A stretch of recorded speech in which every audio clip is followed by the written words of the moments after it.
Have you ever thought about your mind not just as a concept or a metaphor, but as a literal physical place? Like a building you could actually walk right into, complete with hallways, doors, and rooms that hold the very structure of your awareness? Well, welcome to today's Explainer, where we're going to dive into a truly mind-bending piece of literature called The Nomenclature of Shadows.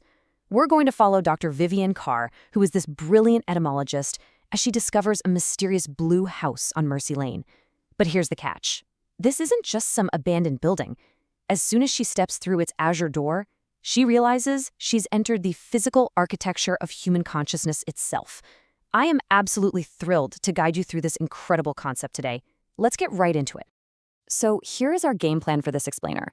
We're going to start by looking at the blueprint. Then we'll move into the foundation of meaning, take a spin through the infinite loop, break down the machinery of identity, and finally we'll step right up to the edge of the map. All right, Section 1, the blueprint. Words are rooms.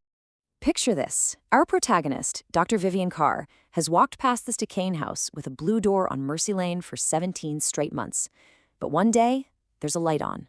And when she finally steps inside this impossible house, the internal geometry is just entirely wrong. We're talking hallways that fold into completely impossible dimensions. She's greeted by a mysterious figure known as the Archivist, who drops this absolute bombshell on her. Words are rooms. Language is architecture. Every term you trace to its root, you are performing archaeology on consciousness itself. Just think about that for a second. Language doesn't just describe our reality, it actively builds the walls of what we are capable of thinking. Literally, every single word you know is a brick in the house of your mind. Inside this house, Vivienne learns she's the new archivist, and she has to take inventory of 7 very specific rooms. These aren't empty spaces either. They're literal categories of human experience. Mercy, nomenclature, recursion, witness, iteration, threshold, and nothing. If she doesn't catalog her memories within these specific rooms, the whole system degrades. Meaning itself just collapses into pure noise. What we're looking at here is a literal map of how our awareness functions to prevent us from sliding into total chaos. Moving right along to Section 2, the foundation of meaning. Let's explore mercy and nomenclature. This is where things get really fascinating. When Vivienne enters the very first room, Mercy, she has to catalog her memories of compassion. But, she's an etymologist, so her professional brain kicks in. She realizes the word mercy actually comes from ancient linguistic DNA, meaning wages, payment, or exchange. It literally shares a root with the word merchant. The text frames mercy not just as pure, selfless kindness, but as a calculated transaction of suffering. There's this moment where she remembers ending the suffering of a dying bird when she was a kid, and it hits her. Mercy is an exchange rate. You're giving death to purchase freedom from pain. Next up, she enters nomenclature. Now, this room is a vast, towering library of language, and it explores something the author calls categorical violence. Think about looking at a rose before you possess the language to describe it. It's pure, direct sensation. It is infinite possibility. But the exact second you assign a name to it, calling it red or flower, you force it into a finite identity. Sure, you make the world knowable, which we need to do, but you simultaneously destroy its infinite potential by trapping it in this tiny restrictive category.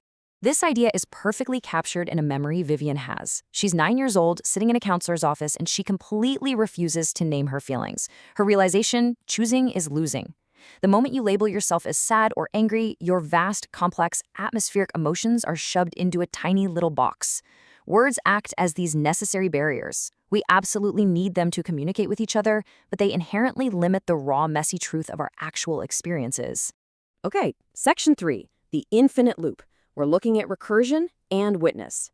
The recursion room is a total vertigo trip. It's a literal spiral of mirrors and dictionaries defining themselves in endless, dizzying circles, and it forces us to ask, who names the namer? Who observes the observer? I really want you to consider this. Your consciousness is essentially a strange loop. You are a brain thinking about a brain thinking about a brain. It is the self desperately trying to grasp the self. It's an infinite regress that honestly produces either total madness or profound enlightenment.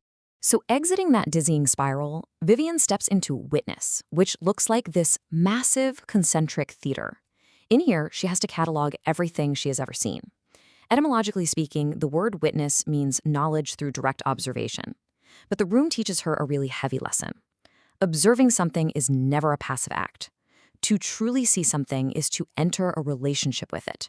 It inherently alters reality and creates this deep, profound ethical responsibility. And this brilliant dynamic is the core tension of the witness room. If you observe something completely, you are forced into a relationship with reality. But true wisdom isn't just about frantically cataloging every single thing you see. At one point, Vivienne finds herself trapped in this infinite regress of watching herself watch herself, and the archivist just tells her to close her eyes. Because sometimes the most ethical act is to just stop watching, to look away and permit pure unwitnessed being. Privacy and the right to an unwitnessed existence are just as sacred as observation. Section 4. The Machinery of Identity. We're entering room number 5, iteration.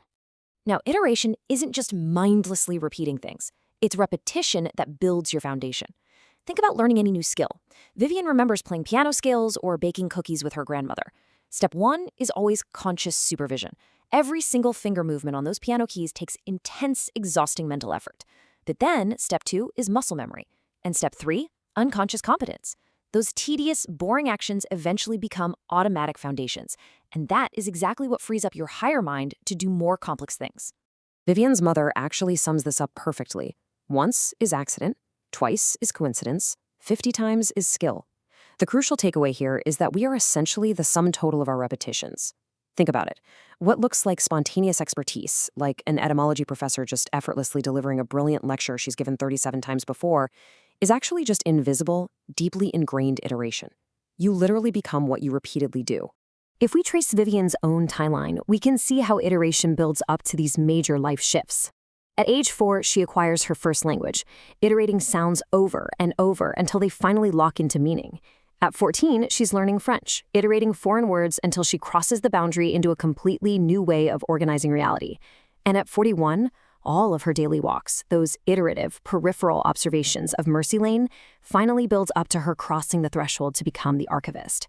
Every major life shift requires crossing a profound boundary that was built brick by iteration. And that brings us to our final stop, Section 5, the edge of the map. Let's look at threshold and nothing. The threshold room manifests as this endless, dizzying bridge suspended over a vast chasm, lined with doors representing the boundaries we cross. A threshold is a classic liminal space. You are no longer what you were, but you're not yet what you are becoming either. It's a space of immense power, because that's where true transformation happens, but it's also highly dangerous. The archivist warns Vivienne that people can get permanently stuck in the in-between, just dwelling forever in a state of perpetual not yet. At the very end of this bridge is a door labeled death. Vivienne realizes she can't catalog something she hasn't actually experienced. But the text proposes a truly profound idea here. We actually cross this threshold in miniature every single night. Sleep is a small death. It's our nightly rehearsal for the final crossing. And when she finally peeks through that last door, she finds the 7th room, nothing. And guess what? It isn't a dark, terrifying void at all. It is simply a peaceful emptiness. A gentle cessation of the system's endless, exhausting labor of making meaning.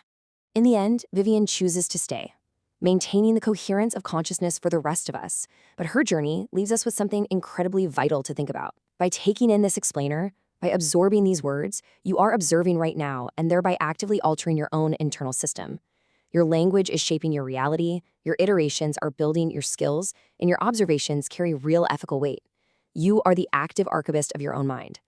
So I'll leave you with this one final thought. What will you choose to witness next?